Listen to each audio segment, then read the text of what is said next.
Hello বন্ধুরা, তোমরা সবাই কেমন আছো? আশা করি ভালো আছো, আর আমিও খুব ভালো আছি। তো আজকে দুটো রেসিপি বানাবো। তো চিকেনের স্টমাক কারি আর হচ্ছে গিয়ে মাছের টক। তো এখানে দেখো আদা, রসুন, কাঁচা লঙ্কা, টমেটো, পেঁয়াজ আর গোটা জিরে, গোটা ধনে নিয়ে নিয়েছি, দিয়ে ভালো করে বেটে নেব। এবার এখানে আমি কিছু পেঁয়াজ কুচি আর একটুখানি টমেটো কুচি নিয়েছি, দিয়ে ভালো করে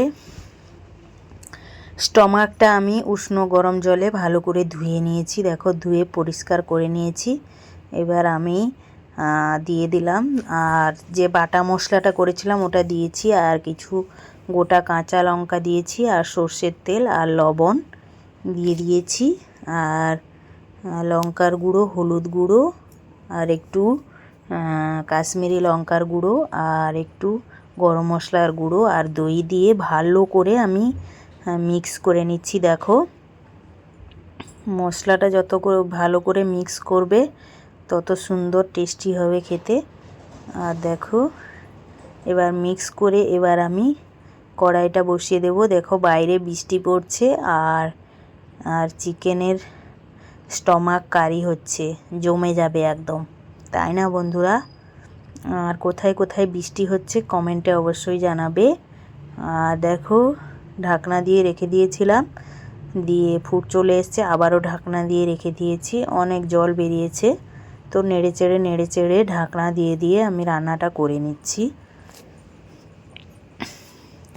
তো সবাইকে একটাই কথা বলবো, মন দিয়ে কাজ করো, আর পুরো ভিডিও দেখে অবশ্যই কমেন্ট করবে। প্রথমে একটু দেখে খুব সুন্দর হয়েছে, খুব ভালো হয়েছে এরকম কমেন্ট করবে না। পুরো ভিডিওটা দেখো একটু ধৈর্য ধরে। 10-20টা সারাদিন ভিডিও দেখার দরকার নেই, একটা দুটো ভিডিও দেখো, কিন্তু পুরোটা দেখে ভালোভাবে তারপর একটা গঠনমূলক কমেন্ট করবে। রান্নাটা কীরকম হয়েছে, যে রান্নাটা ভালো হয়েছে কি রান্নাটা খারাপ হয়েছে, কি আমি কীরকম, আমিও এরকম রান্না করি কি আমি এরকম রান্না করি না, একটা করতে পারো। তারপর দেখো এখানে আমার রান্নাটা হয়ে গেছে। তো কিছুটা আমি কসুরি মেথি ছড়িয়ে দিলাম, আর দেখো কীরকম হয়েছে। আর এখানে দেখো আমি 5 ফোড়ন আর শুকনো লঙ্কা ফোড়ন দিয়েছি, আর ঢ্যাঁড়স আর আলু আর লাউ কেটে দিয়েছি। তারপর একটু ভেজে নিচ্ছি সবজিগুলো, দিয়ে আমি টক বানাবো। তো অনেকে তোমরা হয়তো এরকম টক খাও না, কিন্তু আমাদের মেদিনীপুরে এরকম টক বানায়। আমসি দিয়ে টক, তেঁতুল দিয়ে টক, লেবু দিয়ে টক, আমড়া দিয়ে টক, তারপর তোমার চালতার টক, সব কিছু দিয়ে টক হয়। তারপর তোমার কাঁকড়া দিয়ে টক, এরকম ঢ্যাঁড়স দিয়ে, আলু দিয়ে, আরও অনেক কিছু দেয়। ওল দিয়ে টক করে, কেউ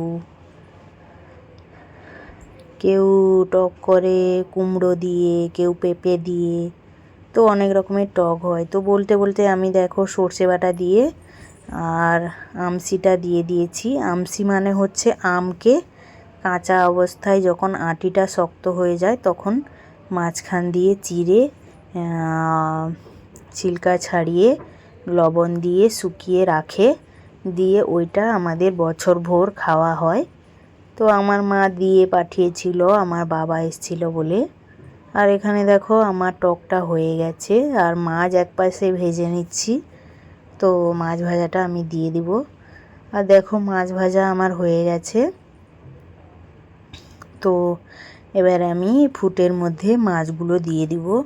তো দুটো আইটেম তোমাদের কেমন লাগলো কমেন্টে অবশ্যই জানাবে। আর দুটো ভাজা রেখেছি, কেউ যদি টকে খেতে না চায় তখন ভাজা দিয়ে দিব। তো দেখো তো কেমন হলো কমেন্টে অবশ্যই জানাবে। আর সবাই লাইক করবে, কমেন্ট করবে, ফলো করবে, আর সাবস্ক্রাইব করবে। আর দেখো আজকে আমার এই ছিল দুপুরবেলার আইটেম। তো স্টমাক কারি আর মাছের টক। তো সবাই ভালো থাকবে, সুস্থ থাকবে, সবাই সবার পাশে থাকবে। টাটা সবাইকে।